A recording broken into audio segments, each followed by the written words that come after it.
TikTok ফেসবুকে ঢুকলেই দেখা যায় এটা ট্রেন্ডিং চলতেছে। তো এটা কিভাবে তৈরি করতে হয় আজকে আপনাদেরকে দেখাইবো এ থেকে জেড পর্যন্ত। আমার হাতে একটা বাটিতে এ থেকে লবণ নিয়ে নিছি আর হলুদ নিয়ে নিছি, আর এটা হচ্ছে পানি, আর নিচে একটা মোবাইল রাখছি। এই দেখেন একদম ফ্ল্যাশ বরাবর নিচে রাখবেন। কিভাবে কালার চেঞ্জ হয়, লাইটিং হয়, এটা আপনাদেরকে দেখাই। এবার ভিডিওটি শেয়ার দিয়ে অন্যদেরকে দেখার সুযোগ করে দিবেন। আসলে অনেকেই মানাইতে আছে, অনেকে জানে না, দেখেন কিরকম হয়।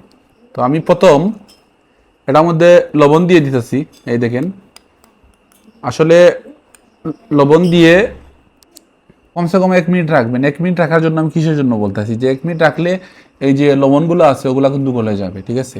তারপরে হচ্ছে এই দেখেন হলুদের গুঁড়া। আসলে হলুদের গুঁড়া আমি অনেক কম নিয়ে নিছি, তো আপনারা একটু বেশি নেবেন। এই দেখেন কিভাবে চেঞ্জ হয়, দেখেন গাইস,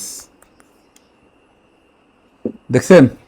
ওয়াও, সত্যি অসাধারণ গাইস। আজকে 3 দিন ধরে টিকটকে ঢুকলেই দেখা যায় যে এই ট্রেন্ডিং চলতেছে, সবাই মানাইতেছে। আসলে এটা হচ্ছে বাস্তবে। এই দেখেন এটার যে কালার আছে, এই দেখেন পানির কালারটা চেঞ্জ হয়ে গেছে থেকে মোবাইলের যে ফ্ল্যাশ দিয়ে লাইট জ্বলতেছে এজন্য। এই দেখেন পানির কালার চেঞ্জ হয়ে গেছে, অন্যরকম হয়ে গেছে। এই দেখেন গাইস, এই দেখেন গাইস, তখন শরবত হয়ে গেছে। তো এটা হচ্ছে আপনাদের জন্য, কে কে খাবেন একটু কমেন্টে জানান। আমি এখানে রেখে দিছি।